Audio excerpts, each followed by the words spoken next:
Welcome to Leaders of Enchantment podcast, hosted by Cameron Ward and Doug Campbell in New Mexico. Today's podcast guest is someone who truly embodies what it means to build community through creativity. Kat Bloom has spent her life immersed in storytelling, music, and entrepreneurship. From traveling around the world with her family at a young age to planting deep creative roots here in Albuquerque, Kat has taken those global experiences and turned them into something powerful for the local creative community.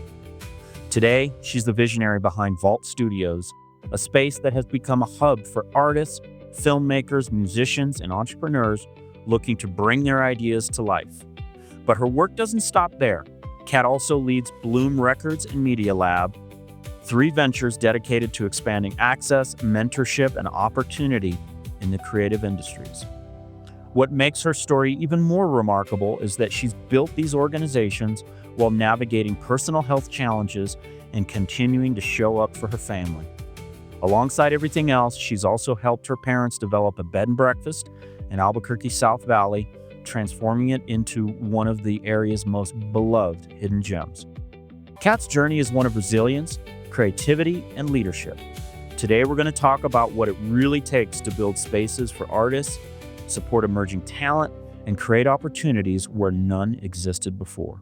Please join me in welcoming Kat Bloom. Awesome. Welcoming in Leaders of Enchantment. I'm here with Kat Bloom. It is March and it is a Thursday and it is almost brunch, but I'm excited to bring in Kat. Kat, how I'm so are excited to be you? here. Thank you so much. I'm so excited to be talking with you, and congratulations on your move to hosting the show. Thank you. Thank you. Kat, we start off typically with Doug, but today I'd like for you to tell me a little bit about yourself. What do you do? I opened and run Vault Studios, which is a pre-production, post-production, and visual effects company here in Albuquerque, New Mexico. I, at the same time, opened Bloom Records, an artist-led label for creatives to have access to making their music here, and the Media Lab, which is a 501c3 nonprofit for creative tech. Nonprofit, that's a big deal. Yes. That's, moving into the direction of even falling into your roots. Do you have background in music and film? I don't have a background in film at all. Unless you count like being an extra when I was 15 and 16. Okay. My twin sister, she always kind of did the modeling and the background in film and acting, and I begrudgingly went with her to photo shoots. Okay. Mainly because twins were, we could do doublemint twins. And So your twin sister. yes, I'm a twin sister. I'm 5 minutes older. It matters.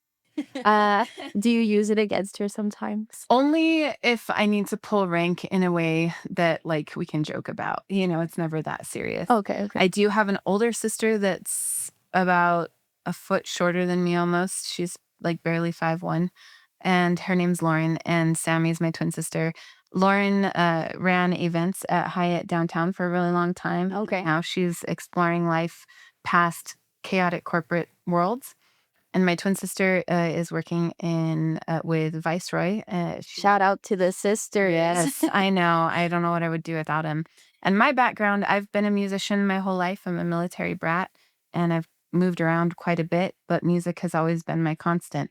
And the reason I opened the businesses was because I wanted to have that kind of affordable accessibility here while not, compromising quality. Okay. Yeah. So before we get a little deep into the music and how you got to today, being a military brat, I mean, I don't want to say brat. It's okay. It's okay. It's what it is, right? Yeah. No, it's what it is. The term. Like, it's so funny because so many people are like, "Is that an offensive term?" I'm like, "No, that's what it's called." Okay, sorry. It's so normalized on base. Yeah. So were you always in Albuquerque, or how many times did you guys move as family? I think we moved a total of 4 times, 4 or 5 times, but I went to several different high schools, and so you just kind of learn to adapt. But I'm from Albuquerque. My grandparents are from Albuquerque. They homesteaded here in that sounds like such an old word, but it Homesteaded. homestead. Like they moved here from Kansas in Okay. the 1950s and 60s, and really Albuquerque at that time was not a lot. It was a couple of streets. So it's just like another town that your family had heard of. And Yeah, my grandpa moved here as a CPA, and he had the choice of Arizona or New Mexico. He went to Arizona in the middle of July and August. oh my God, dead. Yep, and it was You're gonna monsoon die. season in New Mexico. I know, it's true. And he's like, he came to Albuquerque and it was a beautiful like monsoon morning, you know. Wow. And he's like, I'm gonna go there because my grandma had arthritis. So And your grandparents are always been here. since the 50s and 60s, yeah. Okay. And have not moved. So the foundation was here. They really, people think I'm busy, but they have a book called Call the Vet, because they live on a farm. And my grandpa, his dad was a farmer, and the closest person to help my grandma was a veterinarian. And people think I'm busy, but like my grandparents helped found the sister cities here in New Mexico. No way. The Little League in the South Valley, the German American Club, and the Helmstedt Group with Sister Cities. They hosted a lot of people. There's a reason that their home has become Red Horse Bed and Breakfast. So it runs in the family generations. Yep, Generations. probably 3 generations. My granddad on my dad's side owned Capshaw Automotives in Oklahoma, so he was an entrepreneur. Okay. My grandpa and his dad were farmers, and my grandma was an opera singer and sang for their supper, literally. So I gotta ask, how do you not talk about work, right? It sounds No. like your family is, entrepreneurs from the beginning. Was there a work-life balance between your family, or you kind of always grew into? I think when I was younger, like the whole idea of entrepreneurial lifestyles, I didn't see as much because you worked to live and you lived to work. So like if you wanted supper on the table, you had to make jobs to make that happen. You had to make connections to make that happen. How to get that bread. Exactly, like literally. And so there wasn't an idea of like corporate world versus non-corporate world. It was all, hey, we need to eat. And my family is so community oriented before it became fad in a sense. Like that just was how life was. We had, and I told you a little bit of this before. Like they worked with the pueblos, and they worked together in tandem, and Okay. and they gave jobs to them. They took jobs if they could to help them in any way. Yes. They worked with the Hispanic Cultural Center back when it was like building. So I think that the idea of entrepreneurship not being a lifestyle to progress as a family didn't really exist until when I was 12, my dad said, we're moving to Germany. Whoa. And that Did you actually move to Germany? Yep. He found out in February, and we moved by April. So you were in Albuquerque. Born and raised until then. That was a hard left turn out of Albuquerque. So you're in like 7th grade. I think, yeah, 6th grade. Okay. Because my sister and I were the youngest in the Oh, class. that must have been. It was hard because we grew up and you've been to the bed and breakfast. That was where I was raised, and my grandparents were there. My aunt and uncle who own Rio Bravo Brewing and DRB Electric, they were there. It was like a multi-generational community. Okay. And so we moved. So to give a little background for the listeners, Yes. bed and breakfast was first started by your grandparents.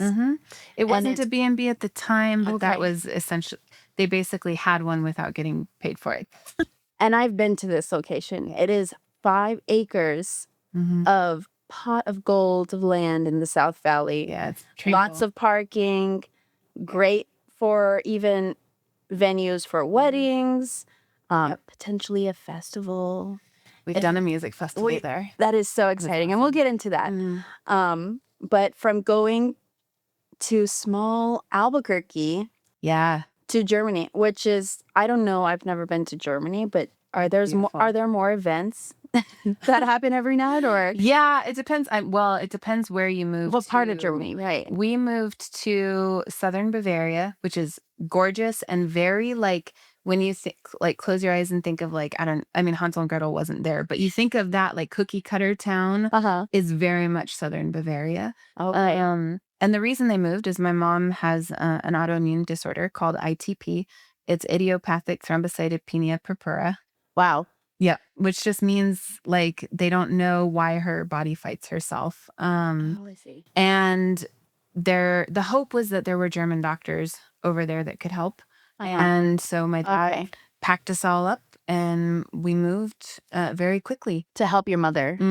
And it turns out like the food, the lifestyle, the very like relaxed, really, I mean, you focus on yourselves and that really helped her more than anything. So to get away from the city. Crazy. Yeah. That and I think just the quality of food is totally different over there Wow. than it is over here. Here, I mean, like, America is one of the worst with like different Processed types. foods Yes. and- The fast foods.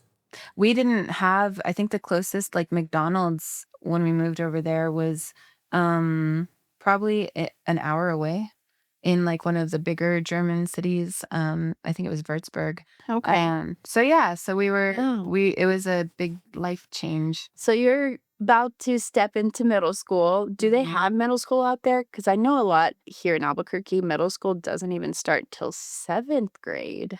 Yeah, it's so funny. I have a weird uncanny ability to like if I've lived through something, I remember it. I don't have like a photographic memory, but I do remember thinking before we got onto the flight and I was 11 years old, I'm like, I wonder what school is going to be like Yeah. over there. Do I have to learn German? Are these things that like what are we going into? My twin sister has like she's got like a Swiss cheese brain, and she's like, well, Kat will remember for us both. But what ended up happening? We moved over there. We didn't go to German school at all. Turns Okay. out each military base has their own Department of Defense schools. So Wild. That's great. they're small. Like I think our entire 6th grade class was 13 people. Okay. So it was enough to maybe fill a class. I feel like that's more common than not. Yeah.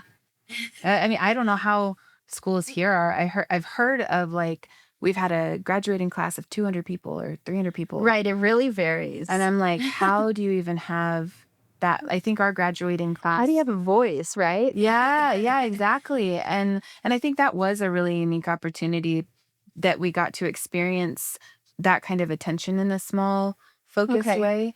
But also we like had students that would come in and then they wouldn't be there next week because they would get PCS'd. They would move. They would get orders. Going into a situation like that was a lot. And it's totally different than coming like, I don't even know what to call it, like open economy that the States is, I was very used to, there was one place to get groceries, the commissary. There's one place to get your clothes on base. And did you leave base? we lived off base. We had, thankfully we had the benefit of my dad is he was a GS 12 or 13, I think. And so he's a government contractor. Okay. So he's able to like, he could live off base. Yeah. He has a top security sort of thing. Yeah. And so a lot of the people on base, if they were, from my understanding, if you're enlisted, you have to live on base. Once you're an officer, you get the option to live off base. So people who were like just going into the military didn't really have the opportunity to live off base until they became an officer. Then you can move off base. It was like a special treat to live off base is what my young understanding of it was. That's definitely a privilege. You guys get to explore outside and don't feel.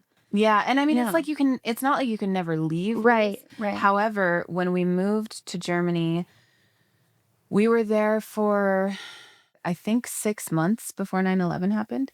And then they shut base down. So I remember watching. Like you couldn't get in or out? No, and we had just gotten out of school. My sisters and I, we were on the bus getting out of school. My mom and dad were on base, about to leave. So they were locked down on base. And all the kids are like off base.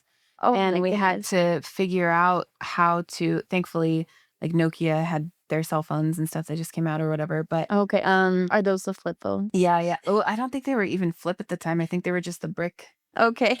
solid brick ones So that thank were like God not for destroyable. cell phones, right? Yeah, and so we ended up going and staying at my dad's assistant manager's house while they went to like DEF CON. How long was it shut down for? A couple days. Yeah, that we weren't there. So it was a while. Where did your parents stay? Did they have to figure I out? think they had TLF, it's temporary living facility, and I think they were in there for a couple of Okay. days. But it was a very quick introduction to, Wow. military lifestyle. Having to adjust, being flexible.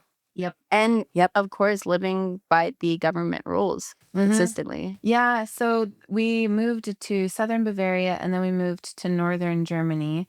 And then my sister and I graduated high school in 2007 and then Okay. moved back for college and went to UNM. I see. So My older sister graduated in 2004, so she kind of came back a couple of years before it. Okay. So I want to get into a little bit of your creative roots. Mm-hmm. You mentioned you grew up playing music. Yep. And then you turned that love into your creative space. Mm-hmm. When did you first realize that music storytelling was in your path? Was this high school or was it after college or during college? I think I wrote my first song when I was 12. Okay. It's Perfect not timing. terrible, but No, like, it's filled with emotion. oh my God, it is. It's called Growing Flood. So you can Growing Flood, like, Okay. oh my God, what a dramatic like teenager. Do you still have it? I do. Do you ever sing it? I've sang it once or twice. I didn't know you were a singer. Yes. Okay. So my mom graduated Northwest Texas she was a double music major. And so I played violin, clarinet, saxophone, guitar, piano, viola. Wow. My sisters and I were really pushed with through music. Mm-hmm. And that's the opposite for me. Really? I was pushed through sports. But we did sports too because Okay. so Sammy and I were both on varsity soccer, varsity volleyball, tried basketball. I was not good at it very much, but I think when you're on base, like, oh my God, I came back, and especially doing Vault and Bloom Records and stuff, like Explora has a Battle of the Bands night for teens. Explora? X Studios. Yeah, X Studios inside of Explora. And they have a battle. I'm like, oh my God, if I had that opportunity as a teenager, who knows where my music career would have gone. But we didn't have those options on base. Okay, so shout out to Explora. Yes. Mm-hmm. This is the first time I'm ever hearing about this. Really? Yeah, our first year, Sheldon Hamilton and Kristen Lee over at Explora and X Studios. X Studios is the teen center for it. And the first year that we were open, we didn't even have our building for Vault ready. And they offered for us to, they were like, hey, we need a grand prize for our teens. And so we offered to record the first 3 songs for the bands. Okay. And it's just, we've had a really beautiful partnership. Kenna Bachner is like amazing and runs all of the events over there. Okay. So it was busy. That is so great shout out. Yeah, definitely. They're so fun and just encouraging partners to have. But so I wrote my first song at 12. I was a multi-instrumentalist and I've always been a singer. My grandma was a singer. And my grandma, oh God, she was my best friend. Her name's Donna, and she always encouraged me to pursue music. And my aunt, Denise, and my mom, like after my grandma passed away and my mom moved back from Germany. From Germany. They moved to Florida and then to Germany. Okay.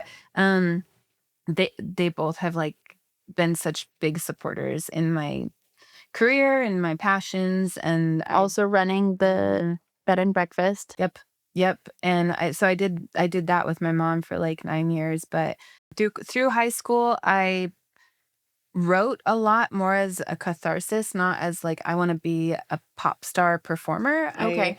I was like, I write to process emotions. Yeah. And just really, really plugged into that. And then almost like a survival mechanism, right? Yeah. Okay.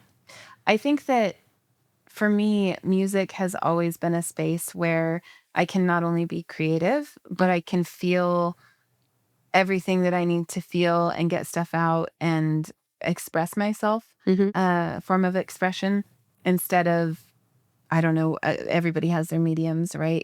Fashion, design, film. I think that creativity is so important in schools, in life, Right. and Got to get those art programs during summer and during the school year. and then if we can offer something during spring break or during fall break, it's so important to have those outlets. And thankfully, my mom and dad were always really, really encouraging of that. They didn't say you have to go to college for this or that. And so when I graduated and came back to go to UNM, I actually wanted to be a poli-sci major. Interesting. I don't know even where to begin on what that. I wanted to go. What I wanted to classes go are into those? politics. And then, Okay. Decide. yeah, Political science. There we go. political science. I was like, what? Sorry. And but then I took one class, and because I'd watched like a lot of Alias, and I was like, oh, this is with Jennifer Garner, and I was like, this is so cool. I'm gonna be a CIA agent. I had that moment too, yeah. but mine was Castle. Oh, really? Oh, yeah, that was. And I was like, oh my God, I'm gonna be an FBI agent. Yeah. Like I think the lady's name was Catherine. Catherine. Yeah. It's a sign. Yeah. I was like, that's it. I even looked up like what CIA programs, what the agency does, and what you have to do to go into them. You were almost there. And then I took one political science class, and I was like, well, this is not for me. I don't think. Yeah. It just wasn't creative enough. It's great you knew from the beginning. Yeah. So did you immediately jump? Did you finish school? Yeah. Well, I ended up going for communications and marketing. Okay. I did a year abroad in Vancouver, in Canada. Okay. And you say air quotes because It wasn't very abroad. I mean, my older sister went to Spain, but oh, what? Yeah. Did you not want to go to Spain? I had a boyfriend in Vancouver who was in film. He worked for Warner Brothers. Are you still with him today? No. So you followed for a man. I did. But it was an experience, right? It was. And that was the thing. I've never been afraid to take a leap. Uh-huh. Well, I can't say I wasn't afraid. I've never let fear stop me from taking a leap. When I turned 19, I moved to Vancouver, and we met here. We actually won the 48-hour film project, me and my cousins. Oh, that's awesome. I know. That's cool. So you got to play in you have background in film. So I think that for me, I feel like film has always chased me, and I've always tried to get away from it. I didn't want to do film as an extra like my twin sister did. I never wanted to participate in what was doing. My friend Wyeth, she did costume design on like a bunch of films around 10 years ago. It's really interesting. You were given signs, but you kind of like, but in a way you did still, you continued music, right? And you did what you wanted from the beginning. Yeah. So going to Vancouver, that was your like senior year in college? Oh, I think it was my freshman year. Oh, wow. That's a great start to college, honestly. Yeah, I know. That would motivate me so hard. I think it was either my freshman or beginning of my sophomore year, somewhere around there, because he actually tried to move to the States and he got denied at the border. Okay. And so I was like, I'm going to move there then. So from Vancouver life to Albuquerque life, how big of a difference did you see?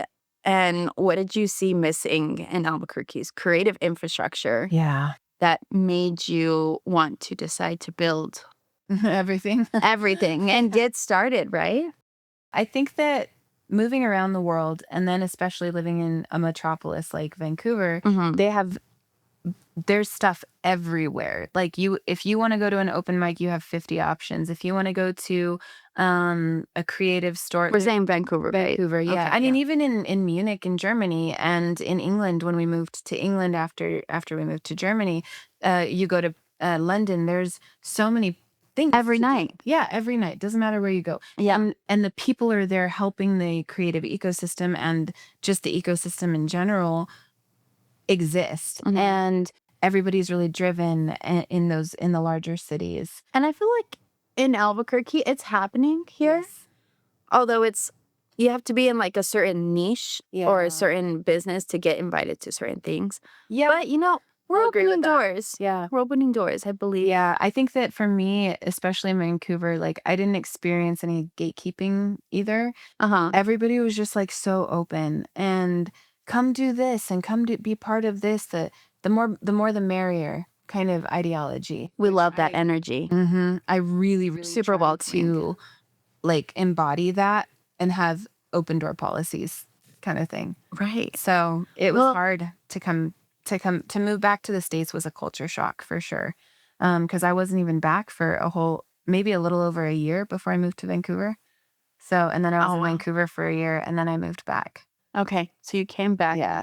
And you kind of mentioned you wanted to do open doors. Mhm. And also in the beginning, you had mentioned Vault Studios is to reach towards affordability and access. Mhm. Can you get into a little bit about when did you think of the idea Yeah. and what did it spark a thought? I think the first time my husband and we got married in 2023, but we've been together since 2015. And Uh-huh. we're both very driven creatives. We want to learn everything we can about everything, whether it's a textile thing, we made epoxy wood tables for a few years, or whether it's drawing or making music, we kind of both dive headfirst into that. And if we don't enjoy it, we stop, like kind of thing. But when we had been dating for about 2 or 3 years, and we came up with this idea of a creative warehouse. And I still have, I think it was 2018 or 17. Uh-huh. And he and I like made a Word document, and we're like, this is what we would do. We want people to be able to come into the warehouse and have rooms where they can play drums, or they can do music, or they can paint, or they can play And this is saxophone. for like kids and adults? Anyone. It was Okay. just a like playground that actually had education involved. And we kind of brainstormed that, and I looked into some grants, and then I ended up getting sick, and it kind of put a pause on it for 5 or 6 years. Oh, wow. I went back and forth to Mayo Clinic. Turns out I also have an autoimmune disorder. And so lifestyle management of that, it's the reason I'm sober and I don't drink. I can drink if I want to, but I get a flare up so badly that I'm like, it's not worth it. Yep. And so I've been sober for a really long time, which was a lifestyle adjustment because I love to party. And I'm still You still can party. I can still party, but it is different, and I think when I finally came out to, I don't think I've really ever talked about this stuff publicly. When I got sick and then started to recover, I was like in a whole new body, and I didn't know, like I'm sensitive to lemongrass and lavender and things I was never allergic to before or sensitive to before.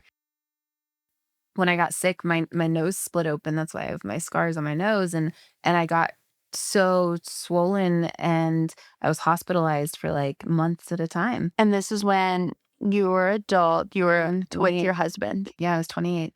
And that's around the time we had the idea for this like creative platform, and that completely derailed everything. And I was just I was on so many steroids.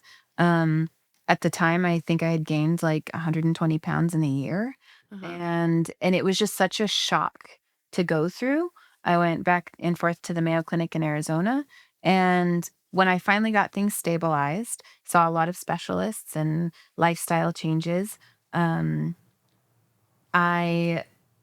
happens.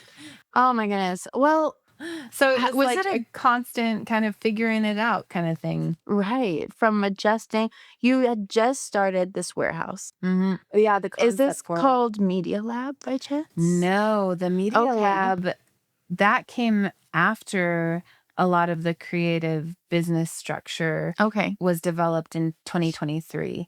But I think it does all root from that. Like obviously I've been a musician. I've wanted to do this creative thing. COVID happened. after COVID, my husband and I got married, Mhm. and I was still working with my mom at the bed and breakfast, just running events. I think the thing that changed was my dad moved back and he retired from the military, and he was there to help my mom and stabilize with Red Horse. And then, Wow. Overall, yeah, busy lifestyle. yes. Mhm. Your dad's still in Germany. Well, he was Comes in back. Boston at that time. Oh, He wow. retires and then moves back. Okay. Yeah, they bounce. I know, it's like a crazy map. There was at one point, and Uh-huh. when I was in Vancouver, my dad was deployed in Afghanistan. My mom was in England. My older sister was in Spain. My twin sister was in Albuquerque, and I was in Vancouver. Wow. So we were all on separate countries and continents and stuff. How do So- you, I mean, that sounds like hard with balancing keeping up with family, parents are also in two different countries. And Yeah. how do you, as like a family person as well, Mhm. maintain your mental health outside with family and then keeping up with work and as well as yourself? That's, I think, an ongoing conversation, Still especially. continuing. Oh, yeah. Heck yeah. Especially with the autoimmune stuff. Like, I can't work too hard or else I'm out for a week. And my mom's the same way, you know? And so I think I love that people are talking about mental health and Mhm. physical health and being more conscientious of it in today's society. Like, if you need a mental health day, You got to you're listen good. to yourself, Yeah. right? Listen to Mhm. your body. My mom always says that Mhm. too. Yeah, your body will scream it to you, you know? And You just got to listen. and I think that yeah. for me, I've almost, when I found out that I had the autoimmune disorder, I very much took that in the way that my mom, and since we're talking about moms, my mom was like, don't let that define, like, don't own that. Don't say, oh yeah, I have this and I can't do anything. I feel too bad or whatever. Like, that is over there. Right. Compartmentalize it and do it anyway. Be healthy and have a conversation with it. Like, do I need to check in with my body? Do I need to take a couple days off? Do I need to cancel this meeting? Is it awkward if I get a flare up right now and walk out of the room? Probably, but I'd rather have those conversations. I moved a social engagement on last Saturday that I was having somebody over for dinner, and I was like, look, I'm having a really bad flare up. I need to take it easy tonight. Mhm. And he knows, like, I won't cancel unless I have to, but being just really conscientious about what you do and being understanding of other people. I feel like people are starting to give themselves grace, Uh-huh. but it's a whole other thing to step outside of yourself and understand if somebody else is having a hard time and being compassionate with that. I Leave the open conversation, right? Yeah. Yeah, I think it's so important. I don't think people do it enough.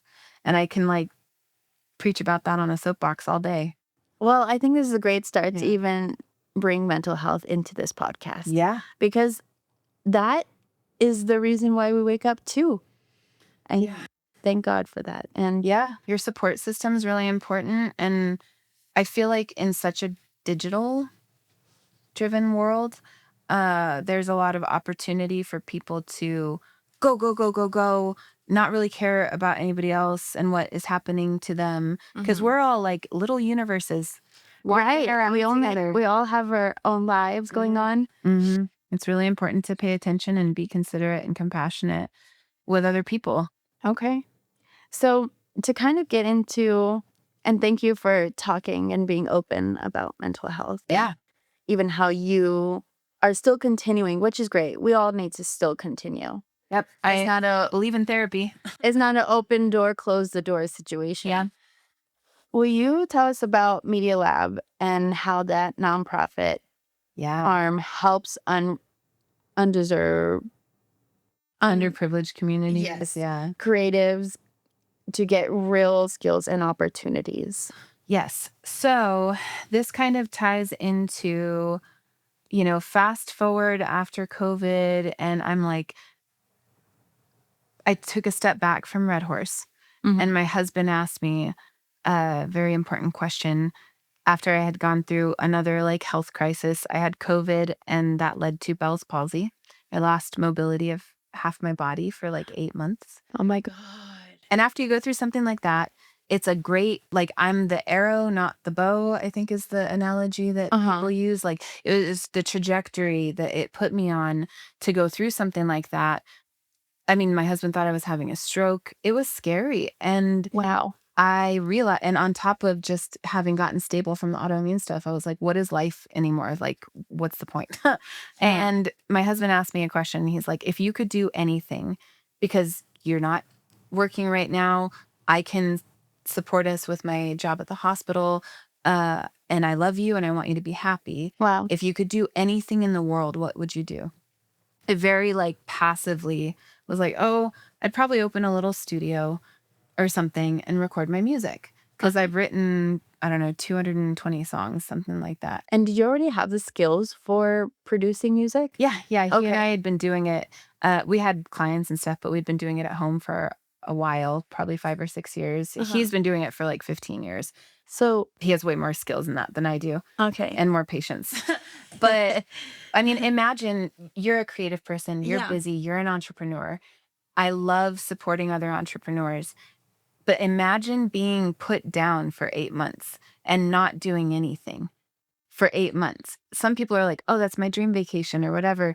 I felt like it was, I don't know if you've seen the movie Groundhog Day, but it felt like Groundhog Day. I was doing the same thing every day. I would wake up, I would do yoga. I was scared to move because I didn't wanna piss off my immune system and get the Bell's. I didn't know if you could get Bell's palsy back. I had no idea. And so I was terrified to move. But then after 8 months, I was going nuts, like just sitting at home doing nothing Wow. all the time. So my husband asked me, and then I was like, I'd open this studio. I did a lot of creative research and market research and like SurveyMonkey and stuff like that. Some people probably took the survey and didn't know what it was for, but and I did a lot of research and I was like, well, I think this is time to revisit that like warehouse idea, but I want to do it in a way that it's a multi-structured, that we could support ourselves if we needed to. And that's so I opened all 3 companies in the same year. 3 companies. Well, I mean, that is motivation in itself, right? You're sitting at home and you're Yeah, it really gave me Yeah. something to do. God did it give me something to do. So I didn't know it took so long to open a nonprofit. It takes like 9, 10 months. Well, I had no idea that it took that long. I was like, where do you even start? I know. And we do have an amazing board. We're looking for a new president at the moment. The one that we have needs to step down for some health related issues. So you have a board for Media Lab. Media Lab. Okay. And then Bloom Records was the artist led label, independent label that supports artists and musicians. Okay. So before Media Lab, Yeah. my understanding it's a music record. Bloom Records is a music label. Okay. And that is all music driven.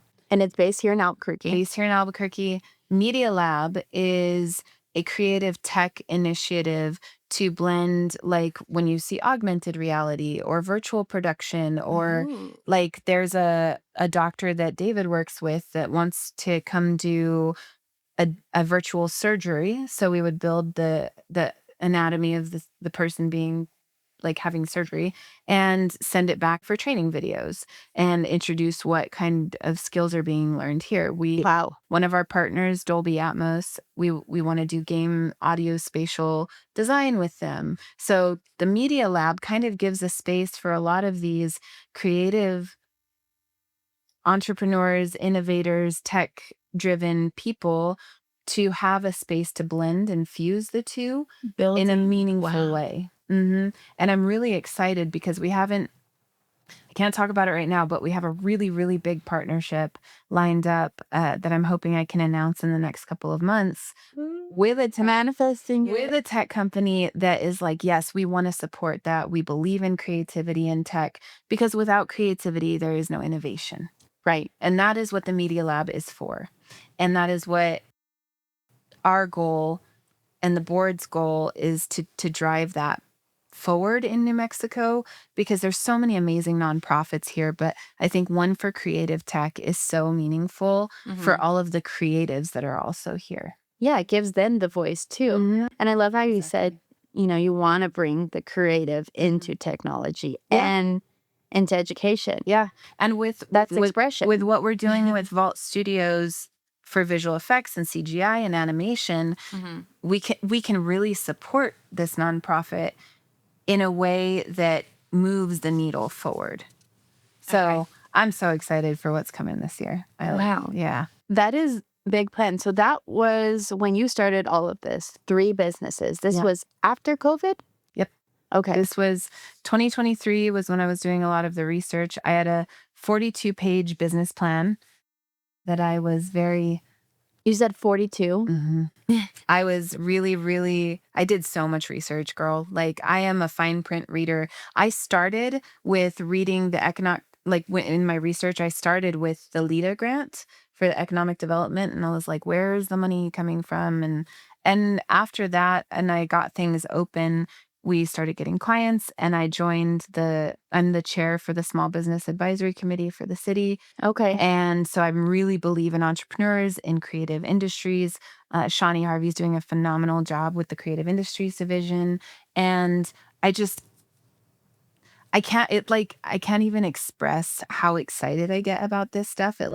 If I would like bursting at the seams all the time, just thinking about these things and supporting people and giving them opportunities that I never had makes me so excited for what's to come. Right. That I can make an impact even if it's in a small way. We'll see.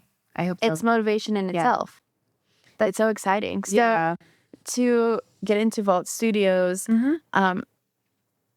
you have big strides in virtual production, feature projects and posts, and expanded partnerships. What's on deck for Vault in 2026? We've gone through a lot of transitions this last year. Really, I think part of business in general that I'm learning, and I have a lot of great mentors and advisors. I think that the whole push next phase for Vault is to hyper focus on the virtual production, the CGI, the VFX, the specialties that, God, I have so many talented artists that I have the pleasure of getting to work with. When did you start bringing in people to, 3 businesses? When did you hire your first person? I think officially January of 2025. Okay. We did have projects before that in 2024. So we were like hiring Contractors. Yeah.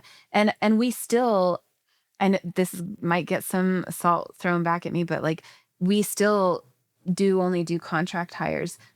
And I'm in a discussion with Department of Workforce Solutions for this because I'm not going to go and create a new type of work model, right? Like there's W-2, there's 1099, there's contractors, there's W-2.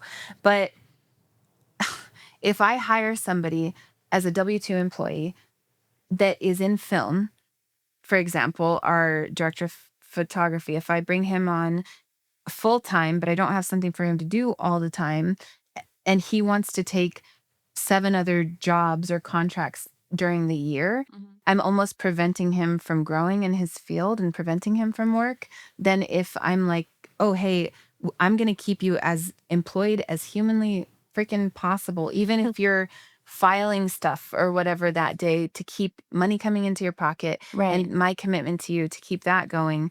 So as much as I can per project basis, that's the way the film industry runs. If I bring them on as a W-2, I could for a project, but it really prevents them from the growth that they need to succeed. And my whole thing is I want to give them all of the tools to succeed while they actually make tangible growth in their career.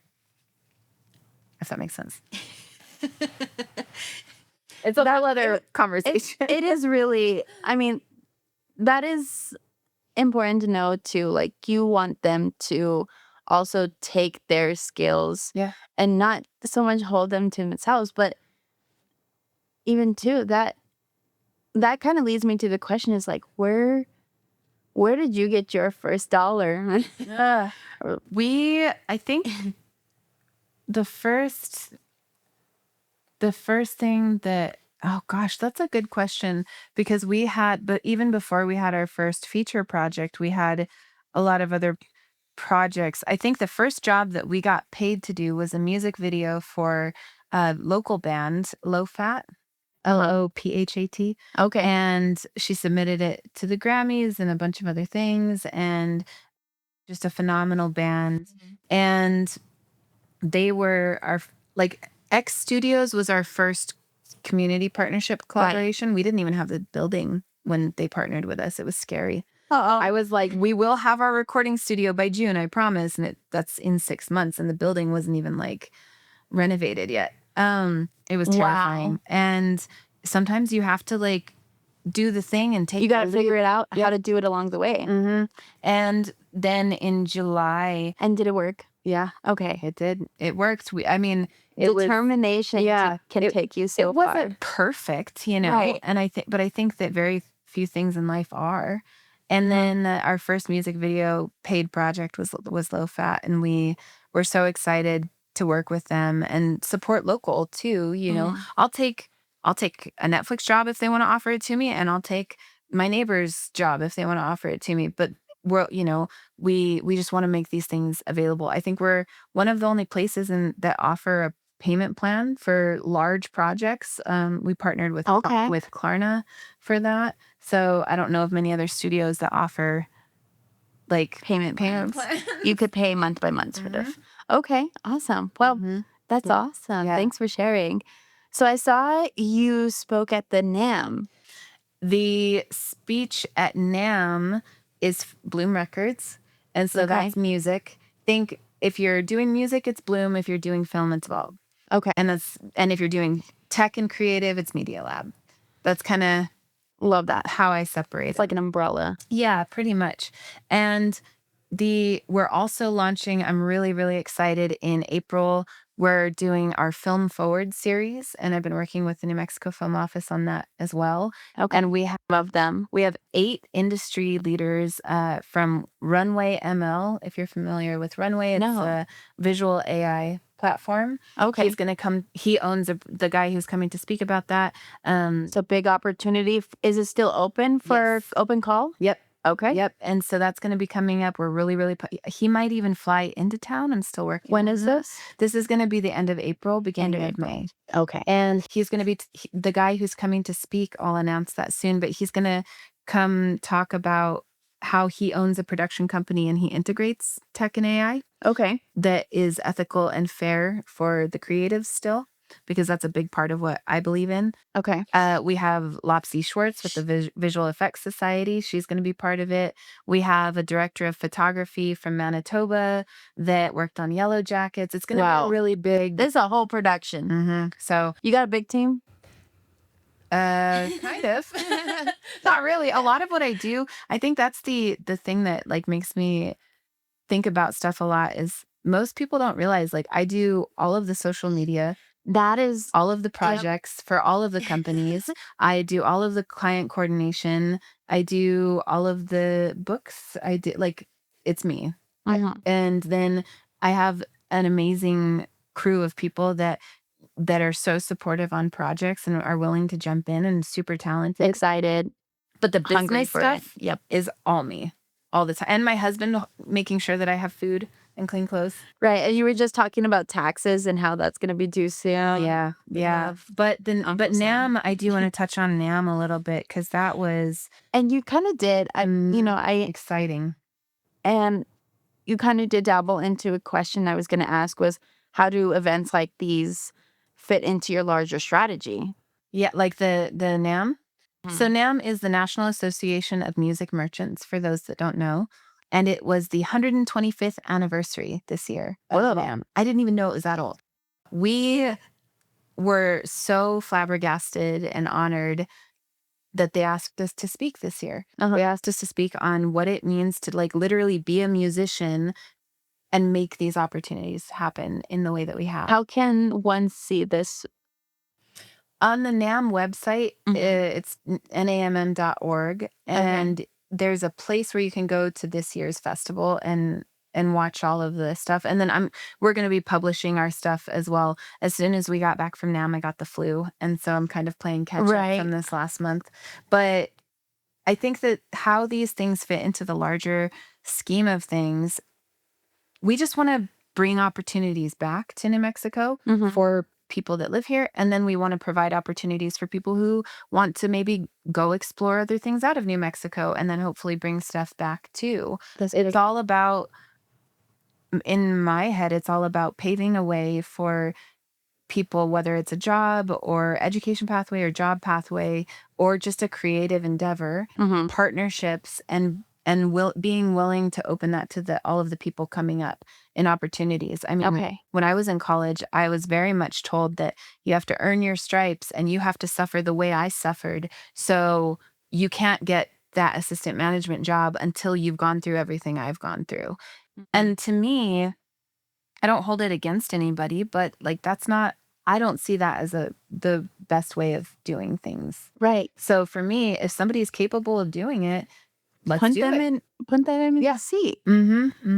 Provide those opportunities because you have no idea what somebody is going to bring to the table. And that is so true. Yeah. Grow together, learn together. Yeah, 100%. So that's kind of, it's hard. And I feel like during my 20s, I worked just on the farm with my mom at Red Horse. And I did marketing. I did a lot of free websites for small businesses because my parents were taken advantage of when this company, I won't name them, it's outside the state, but they built their website and charged them like 10 grand and then they didn't even own it. That really made me mad. So I got Google Analytics certified and I learned how to do it all. And any small business I could, I would build. Good for you. Just for like the cost. It was like $200 or $300 to get it registered with GoDaddy. I would just build it and help small business, my little vigilante mission. Right. So my marketing background really, really came in handy when I opened all this stuff. It's just a lot to keep tabs on. And I still really genuinely believe in that, in making things affordable for people. And during my 20s when I was working with my mom, that was like my main mission. Helping people. Well, congrats on everything. It's only like 3 months into January 2026. And you started all of this in January of 2024. Wow. I know technically we're in our 3rd year, which is wild to think about. Like, I feel like it was yesterday. It just happened so fast. You definitely have so many stories to even more talk about. Yeah. But for anyone who's listening, come meet Kat. Thanks. What is the next event someone could listen to you at? I think we are... My January, February, and March have been so busy. I'm getting my next plan of attack is to finish taxes and get through tax season. And then April, pretty much March to April, we're going to be taking a little bit of a hiatus and just kind of hunkering down and getting some projects greenlit that we're doing. And then we have the Film Forward series in the end of April. Okay. But I mean, really, anybody can call. My personal number. We won't publicly say it now. No, that's okay. But it's on the website. If anybody needed to get a hold of me, or my email's there as well. And so, I'm very reachable. People can come by and visit the studio and get a tour. We're there a lot. So just call. On First Street. Yep, First Street. It's 1901 First Street. The only caveat is we share the back parking lot with Rio Bravo Brewing Company, mainly for safety, security reasons. So if you just drive through, comes with the perks. Yep, yeah, exactly. And you can grab a beer afterwards if you want. Awesome. Makes it pretty easy. So. Cool. Well, just to end this podcast, I am starting a new segment, and you're the first. So this is called Creative Under Pressure. Okay. A scenario based, but still very give your thought. Okay. Short and sweet. We have the broke but brilliant artist. Okay. There's a 19-year-old that walks into vaults, but undeniable talent, but no money and no portfolio, just raw potential. What do you do? One sentence. Just kidding. No, one sentence. What do you? What do I do? What do I offer them? Yes. What can you do for this 19-year-old? Connect them with the Media Lab for fiscal sponsorship, and or if they're beaming with potential, see if I have a position open that I can bring them onto a project. Okay. Two creatives are collaborating at Vault, and creative tension turns personal. As a leader, how do you protect both the art and the people? I think that we have a process that we go through for situations like that called a vibe check. And Vibe check. yeah, and we start out with that with every creative project. Uh-huh. And it's really important to keep that throughout the project at a forefront, so we refer back to it. And when things get escalated, if things were to get escalated like that, we would go back to the vibe check and see what is our true mission, Okay. what is our end goal here, and then kind of branch forward from there. Because I think that when things like that happen, it just creates more opportunity for positive conversation, but you Mhm. have to have a foundation to pull from. And that's what the vibe check does for us. The vibe check. Yeah. Awesome. Well, thank you so much, Kat. Yeah. I was so excited to come talk to you today. I just love what you're doing, and I'm like believe in you so much too. And I just anything I can do to help, I'm here. Same here. Leaders of Enchantment is too. Yeah. Yeah. Thank you so Awesome. much for having me. Thank you to Doug. Thank you to Leaders of Enchantment for inviting me. I appreciate it. Awesome. Thank you.